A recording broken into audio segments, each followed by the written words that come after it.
Hey, Tony Gaskins here, popping in. Y'all got to forgive me now. I'm driving to the office, so paying attention to the road. Now, listen to me. Something I want you to think about, and this is something that I'm seeing a lot of, and it irked my nerves. But we have this generation of grown boys, what I call grown boys, and essentially what this is men who were not affirmed at a young age. There's no foolproof way to do it. You know, I was talking to my son the other day and just had to be real with him about attention-seeking behavior. But when I think about it, for my son, it's not really attention-seeking behavior. It's more so like he's always had a flair for the dramatic when it comes to his clothing. And I don't know if he picked this up from his mom or just the way he perceived her clothes, because maybe she has some shoes with some glitter on it or some little bedazzle on it.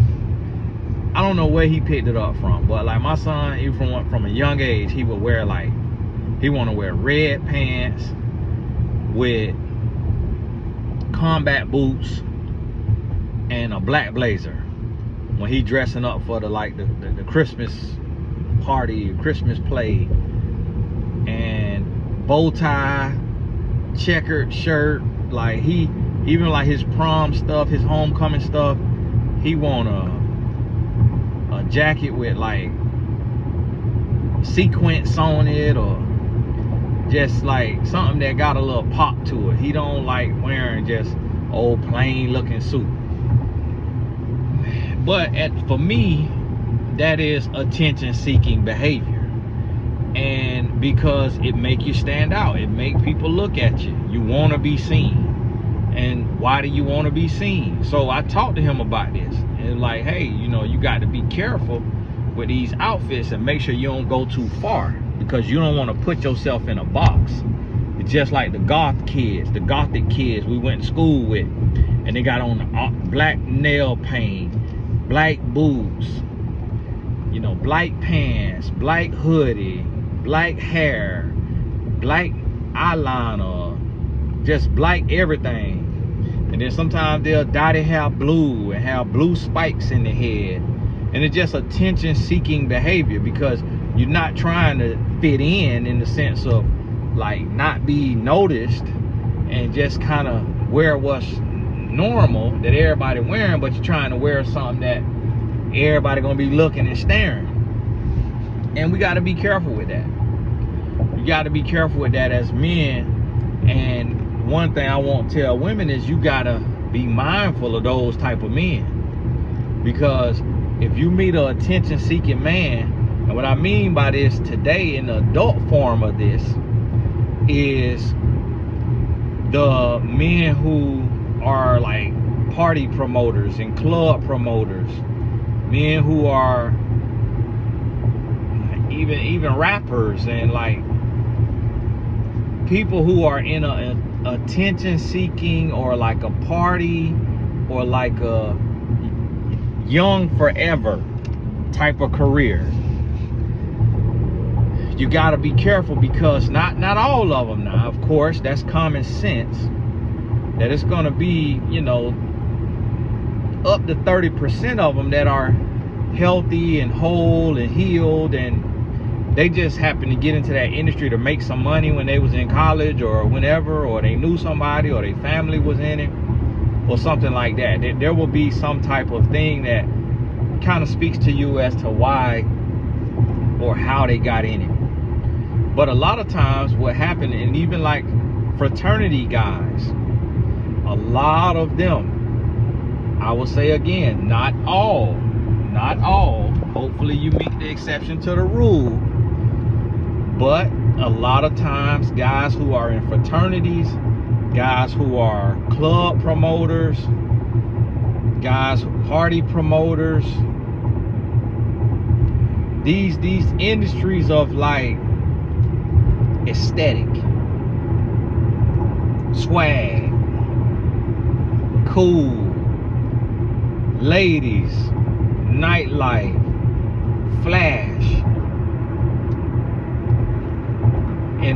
just about business. Like, it's different if a man is a business owner.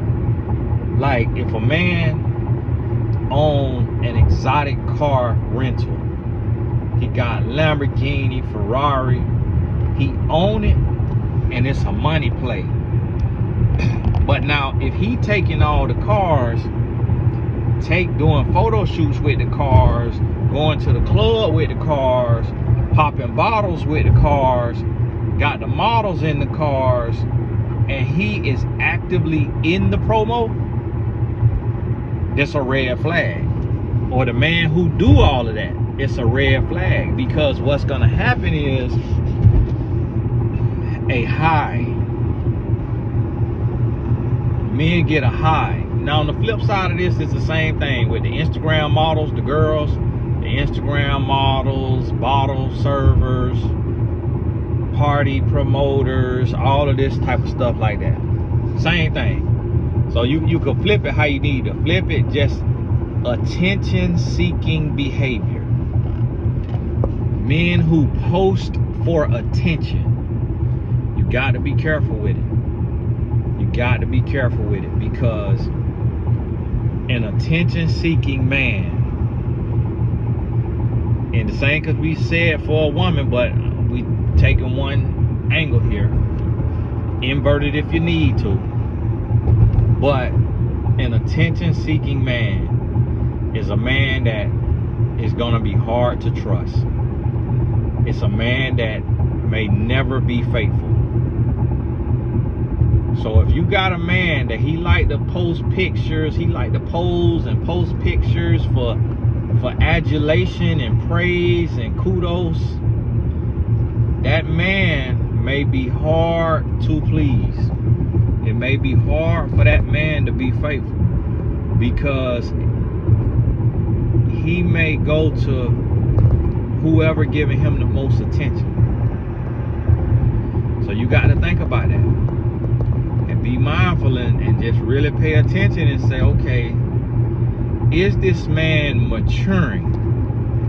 Is this man growing? And that's why I give an exception to, like, my 17-year-old son. And the reason being is because he has always had eczema. He's always had real bad eczema. He don't have it now, but now he haven't had his growth spurt. So I give him an exception because he need him and want him a little flair, because he's not 6 foot tall like some of the guys, 5'10" like some of the guys, and so he want him something to have him a little flair. And he's always been like that, but he's always had like something that was ailing him, something that was different about him, and so that was just like his little thing. But now I'm gonna really be clowning him if he 35 doing the same thing. I'm gonna be telling him, like, man, listen, you 35 years old, why you got these loud clothes on, man? What's up with all these clothes? Why you dressing like depressed white kids, man? What in the world? I'm gonna say something to him. And I have to check myself sometimes. Like, sometimes I buy clothes like that, and I honestly think it's from my wife, but because sometimes she'll get me some stuff like that, and I'm like, man, this is loud, man. But the thing about it is same thing. It's like, my wife, she kind of like, not quiet, but she really don't say nothing. Like, she could talk to people and stuff and all that, but she kind of mind her business. You know, she mind her business, but she let her clothes talk. You know, she let her outfits talk. And so sometimes she'll dress me like that, but me, I'm real, you know, plain Dane. I'm just real. I could just put on khakis. You know, I might have one thing that got a little pop to it, but I really don't want to be in no orange and pink and pastel and all of that glitter and gold and all that. Every now and then I do it for a certain occasion, but on average, no, I'm straight. But the thing about it is, the reason how I can identify this is because I don't want to be seen. I don't want to stand out no more. I used to when I was younger. I wear red all the time. Red color of confidence, wanting to pop, wanting to stand out. But now I just want to. But you know why? You know why I want to blend in the background? Because now I am known. Like, I have a brand. Like, my voice has gotten out there. So it's like, now I don't want no attention. I'm trying to hide. I have success. I have money. So I have no desire anymore to seek attention. And what I have found about that space is a strong confidence. I realize that now, being a man that's not seeking attention, I'm more confident. I'm more assertive. I'm more direct. I speak up for myself. I stand up for myself. I know who I am. I know my worth. I'm not afraid to say no to this opportunity or that opportunity. I'm not afraid to say no. And so I look at it and I realize, like, man, okay, yeah, this real. Like, this right here is, and I look back and I could see that space, and I still could see some of these men. Some of these men is 40 years old, 45 years old, some of them 50, 55, 60. Still seeking attention. And I know, being a man, that's a dangerous space to be in. It's a dangerous space to be in, because you stop for every barking dog. When you seeking attention, anybody give you a compliment, they got all your attention. Anybody trying to give you some play, they got all your attention. And it's a dangerous space to be in, but it comes from a lack of affirmation. And my wife suffered from that because she grew up not with her dad. But her dad maybe suffered from it too, because sometimes when you go through something and you don't have something, then you may be that way. But the thing about it is, when you are an attention seeking person, you really don't even mean no harm. Like, an attention seeking man will cheat on his wife and really didn't even mean no harm. And listen to me here what I'm saying now, because you're like, how they finna cheat and they mean no harm? That don't make no sense. Only what you talking about? That don't make no sense what you talking about. What I mean by that is this man feels so insignificant, so basic, so low, so uncool, or so ugly, or so overweight or underweight or overheight or underheight. He just feel worthless. So when this woman come at the job and every day she smiling, she kikiing, she flirting, she sitting by him at lunch, he will just get a feeling of like, wow. It'll be like a cool breeze in the desert.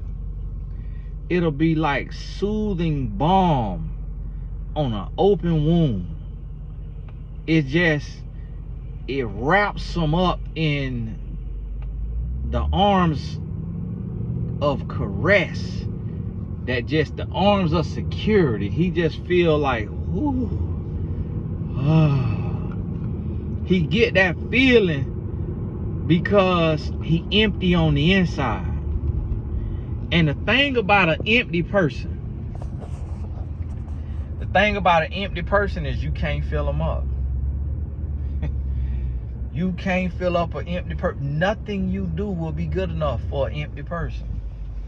A person who does not have the confidence of the Lord, and they do not feel affirmed, they have not been affirmed, and they don't know their worth, and they don't know who they are, you cannot fill that person up. You can't please that person. You might be that person. Make sure you're not that person. Really think about this thing now and make sure you're not that person, because you might be. And so I want you to think about this and really process it and make sure that you're not that person. Make sure that you realize and know and understand who you are and whose you are. Cause see, when this, the reason why I could talk on this is because I done been on both sides of it. I done been the attention-seeking person. It's just like, nah, I don't really like the attention like my cars get. I don't have all the cars that I've had.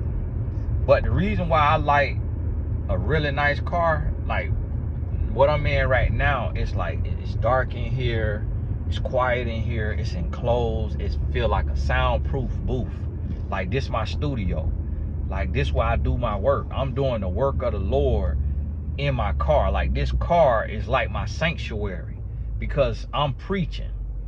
And I'm in my car preaching more than I'm anywhere else. So I like a really comfortable, nice feel inside of a car.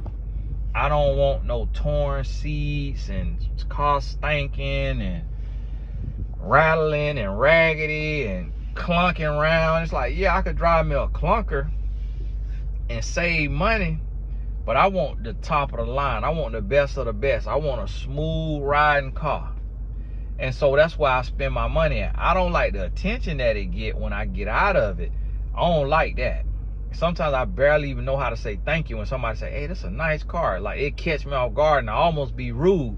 And I'll be like, oh, thank you. But, you know, an attention-seeking man, he'll be like, oh, yeah, thank you. Thank you. Really appreciate that, man. Yeah, that's my baby, man. That's a beauty, ain't it? Yeah, man, that's man. Yeah, it's a one-on-one. So you like that?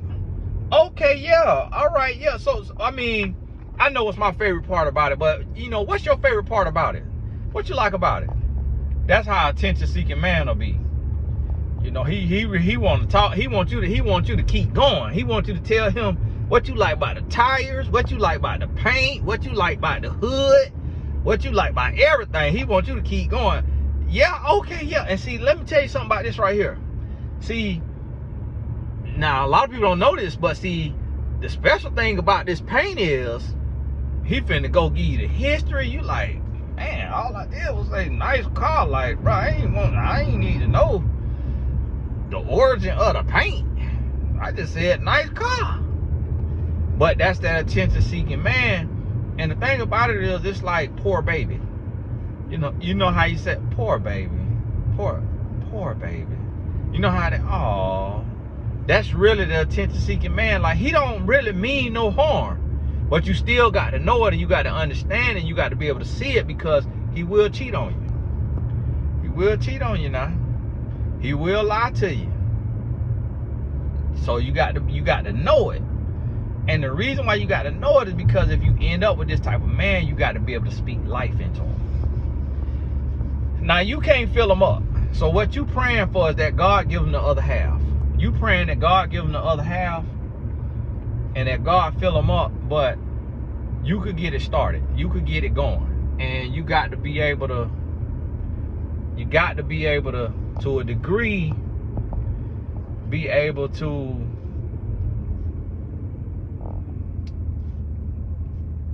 in essence, you got to be able to, you know what? You are so handsome. Like, I just want you to know that. Like, once a week, you are so handsome. Like, it's like a lot of guys, they got to do all this. They got to dress all crazy. Now, his closet might be full of chandelier clothes, all kind of bells and whistles on his clothes, but you still act like you got to act like it ain't really like that, and just, you know, so many guys, they're so attention seeking, and like they gotta do so much, and it's like they're just so insecure, but you're just like very low-key, chill, secure, confident. Like, you know, you could pop out when you need to pop out. Now, don't get me wrong. Like, you could really show up and shut stuff down. Now, don't get me wrong. But, and you just kind of like gotta talk to them. And I know if you a woman listen to this, you like, man, please, I ain't got that time. Man, you trying me, man. What I look like? A life coach, Tony? I ain't on my mentor.life. I ain't got time to be doing all that. He need to big himself up. No, that's not true. Because that's just how it is. That's how people are. And it ain't, I'm talking about the man, but it's women is like this too. Women like this too. Like, every now and then, I like to hear from my wife, oh, you look good. But truthfully, honestly, I don't need it. Because when I put my clothes on, I know I look good. You ain't got to tell me. You see what I'm saying? But what I mean is, that's just my confidence. I could be looking a hot mess.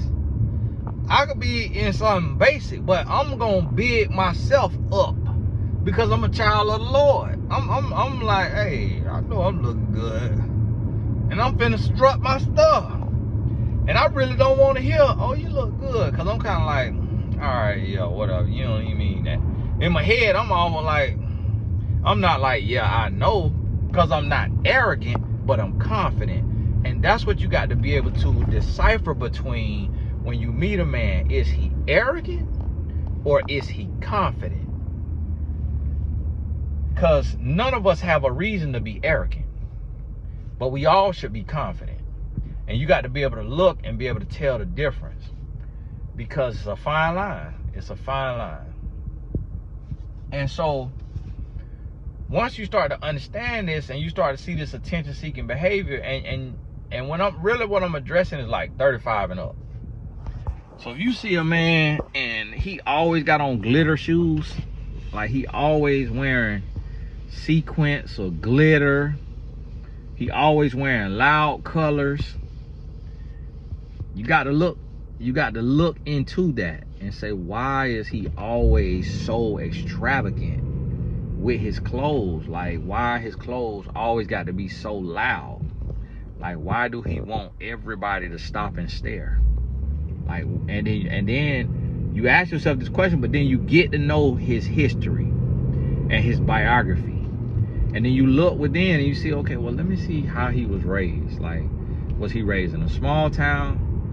Was he raised in a big town? Was he raised in a rural town? Was he raised in inner city? Was he raised by a single parent? Was he raised by two parents, a grandparent, a family member, a foster parent?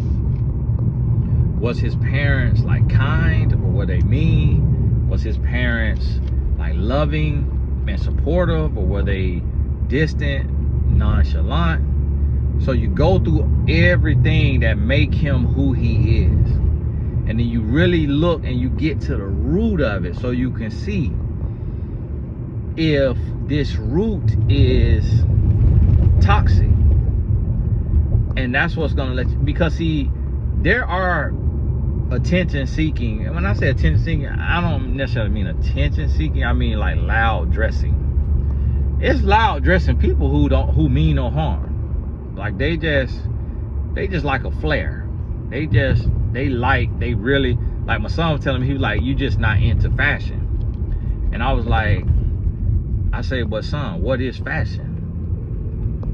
I say, you got to get to the root of what you call in fashion. I say, so if your clothes are so different than everybody else's clothes, that don't mean that it's fashion. It just means that it's loud. And so everybody got to stop and stare at you. I say the root of what y'all call fashion is attention-seeking behavior. Y'all want to be seen. And I say you got to get to the root of why you want to be seen. I say you 5'6". You want to be 5'10", 6 foot. Are you seeking attention through your clothes because you're not happy with your height? This is the kind of conversations I have with my family. Real life. So that's why I try to tell y'all, when I talk about this stuff, I ain't just coming on here talking to other people. My whole family know me. Tony gonna keep it real with himself and with you. That's just how I am, because we don't have time to waste in this life. Because the thing about it is, what you got to understand is attention-seeking behavior is going to lead to sin. And attention-seeking behavior, if you got attention-seeking behavior, you're not rooted in God, because with the knowledge of the Lord comes a strong confidence. When you have a strong confidence, you don't need any attention. All you want to do is live your purpose. That's all you want to do, is live your purpose. So you have to realize and understand that. And we got to be able to look ourselves in the mirror and punch ourselves in the mouth when we need to be punched in the mouth. Everybody just want to kiss themselves on the lips. No, sometimes you need to punch yourself in the mouth. And you know what I mean? Not literally. Not literally now. Some of y'all, I need to punch myself in the mouth. I got to clarify that, because it's just different people be in different spaces in their life. So I got to clarify. I ain't talking about literal now. I'm not talking about literally punching yourself in the mouth now. I done about bust my lip, hurt my lip trying to demonstrate. And so listen, you got to be real with yourself. And although I'm talking about men, if you a woman watching this and this applies to you, then you need to fix that attention-seeking behavior. And this is what I mean. We should stop seeking praise, and we should stop seeking adulation and admiration, and be comfortable in our own skin, being who God has called us to be, and not in need of human praise and human admiration and adulation. But to say, I am who God made me, and I'm confident in who I am. I'm thankful for who I am, and just be that and be okay with it. So, hey, listen to me now. I'm headed to the office. Got 3 coaching calls. Man, each call an hour too. Now, I'm telling y'all now, it's gonna come a day I'm retiring from this coaching, and all my coaching will be videos. So y'all might start getting to where, instead of me coaching for an hour and listening for an hour, I'm on here talking for an hour. And it might be 4 1-hour videos, because I coach about 3 people a day, and I do an hour video, about an hour worth of videos a day. That's 4 hours a day that I work. That's 4 hours of work. Outside of that right there, it might come a day where, I don't know if my voice can handle it, but it might come a day where I got 4 1-hour videos. Too much content. But guess what? You know what the content gonna be, and you know why I do it? Because imagine somebody who's suicidal, and they just need a comforting voice. They just need somebody that's gonna keep it real with them, speak life into them by speaking truth into them. That person that's down, that's out, that's depressed, that person that's in a hospital bed and can't move and don't want to watch toxic TV, that person gonna listen. You working 8 hours a day, you busy, you tired up, you ain't got time for it. You ain't got time for it, but I ain't mad at you. I ain't mad at you. You get it, but guess what? You gonna come to a day. Now make your playlist and make the playlist private so people don't see what's on your playlist. But you log into your YouTube and you make your playlist and you make the playlist private now. And then what you gonna do, you gonna come to a day to where you doing your spring cleaning. And as you doing your spring cleaning, you need something to listen to. You might be cleaning 4 hours. Boom. That's what these hour videos for. And the purpose of these videos is not to change you or preach to you in the sense of like tell you what to do. It's to get you to think about a different perspective. Because the thing about it is, with perspective is, when we think about different perspectives, what happened is, it's kind of like this.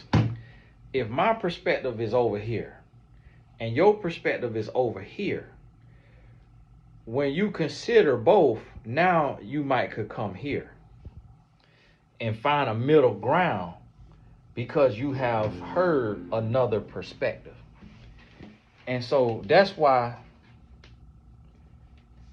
I read the comments when I have them on. I got them off right now because a lot of people struggling financially. We all struggling financially right now. And so just because the economy and stuff, the inflation, so that frustrates people. And then too, when it get hot, so a lot of people hot and bothered. And being that they hot and bothered, they get beside themselves in the comments.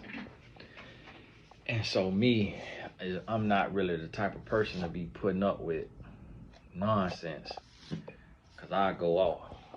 And that's what, and so the Lord working on me on that. So while I'm working on that, I got to cut the comments off. Because too much noise. And the purpose of a YouTube channel is to have a singular voice.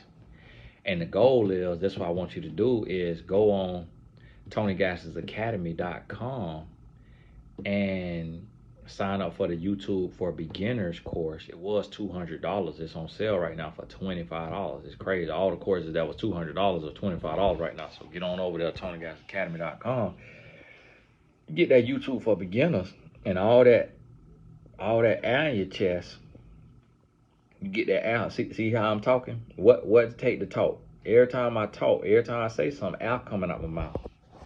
So all that air in your chest that you have for the comment section, that's a sign. If you comment on every video, if you comment on even 10, 20, 30% of the videos, that's a sign you need a YouTube channel, because you got a lot to say. I was about to say you got too much to say, but it's never too much to say, but you got a lot to say. So being that you got so much to say, then get you a YouTube channel. So now the YouTube channel,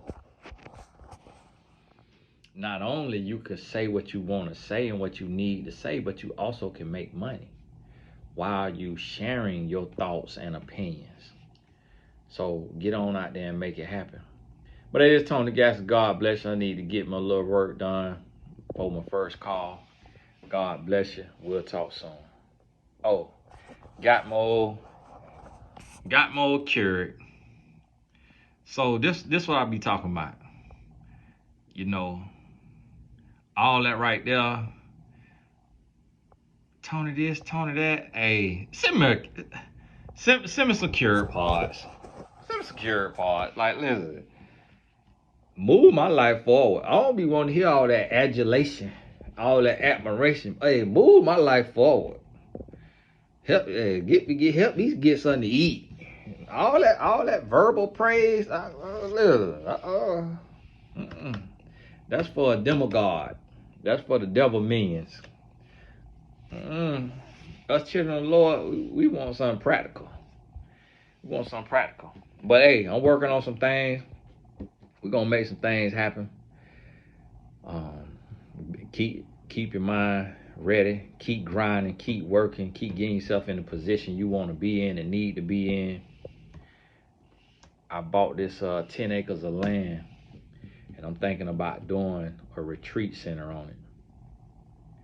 And so I'm thinking about doing a retreat center on it. So stay locked in.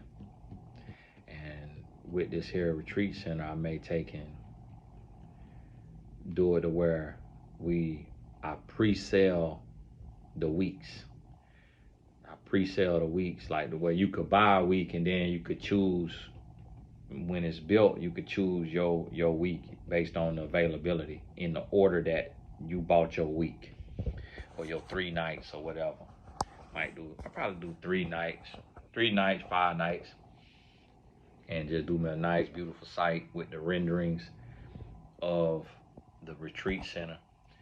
And at this retreat center, I mean, you'll be able to go there and just wellness, health and wellness, sauna, pool, massage chair, stretching, gym, all that right there. Little workout area, just relaxation. Out in the country, really nobody around you, and 10 acres of land, just being able to walk, go on a little walk the trail, gated, fenced in, private, have a vehicle there that all you got to do is just come in, get your Uber to the property, got the vehicle there that you could drive to the grocery store. It's probably gonna cost me, you know, a couple million, at least $1 million to do what I want to do, but I'm finna jump out here and make it happen. Gonna get it together. But hey, this Tony Gasson. God bless you, and we're gonna talk soon.